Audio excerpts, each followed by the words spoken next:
Now that we have our swirled background for our painting dry, we need to take our white piece of paper that I have given you, and you're either going to tear or cut, and I prefer tearing because it gives it more of a natural look.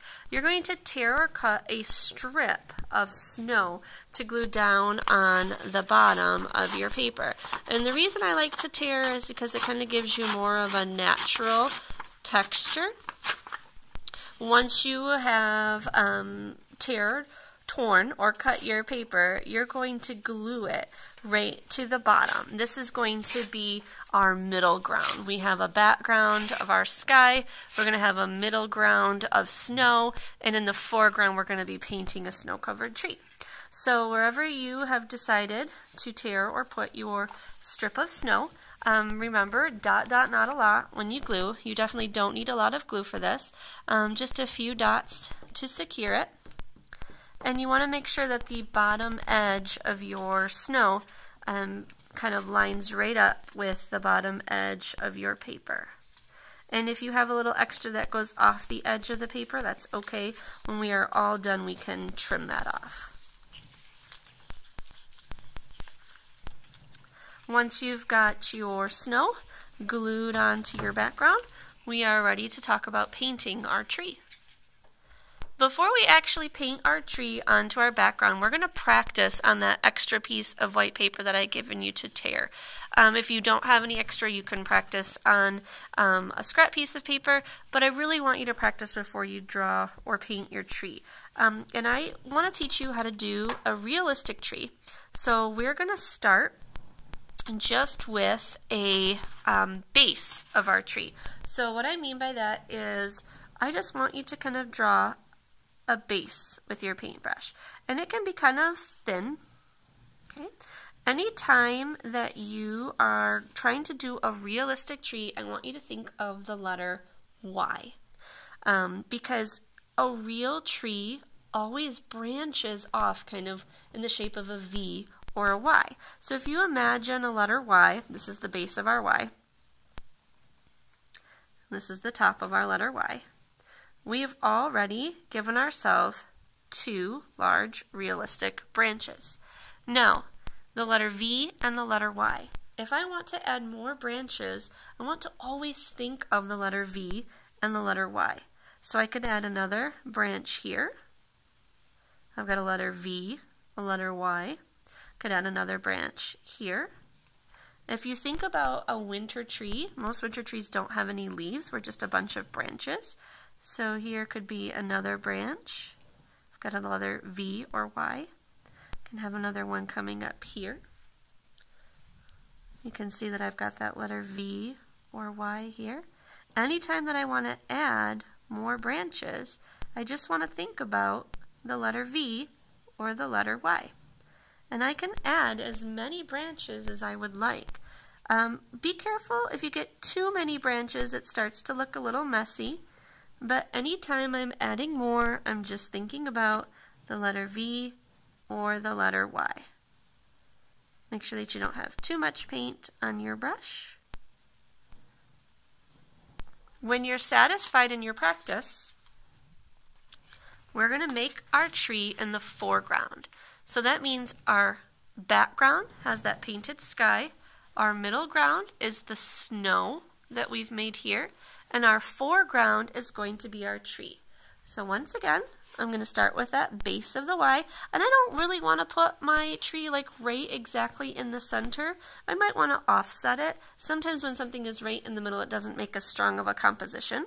So I'm going to start with the base of my tree. So the base of my tree is going to be a little bit wider than the rest of it. I'm painting all the way down to the base of my paper. And every time I want to add more branches, I'm just thinking of that letter V or that letter Y. So I'm going to start here.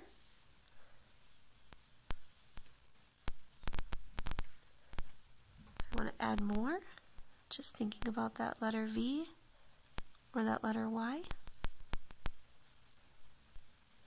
I can add as many branches as I would like.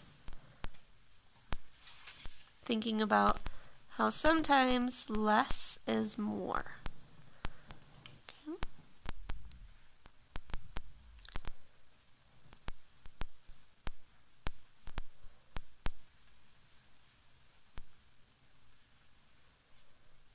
letter V, letter Y. Once I am satisfied with my branches, I need to make sure that this is completely dry before the next step. If I don't wait for this to be completely dry, what's going to happen is my snowy tree is going to end up looking kind of gray because my whites and blacks will be mixed together. So I'm going to make sure that this goes on the drying rack until it is completely dry before I do my last step, which is going to be adding some snow so that it is a snow-covered tree.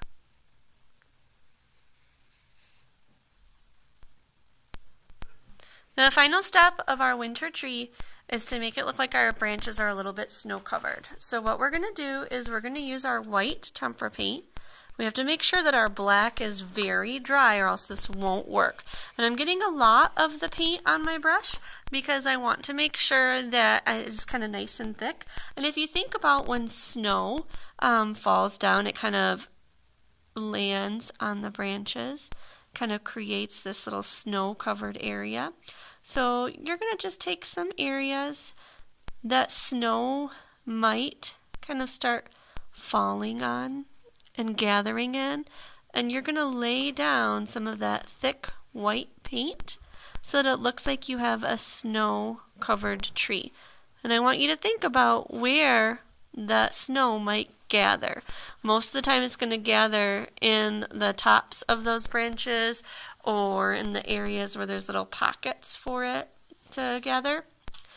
Once you're done adding snow to your tree and your branches, you can actually take the tip of your brush and you can do some small snow flakes that are kind of in the background of your tree.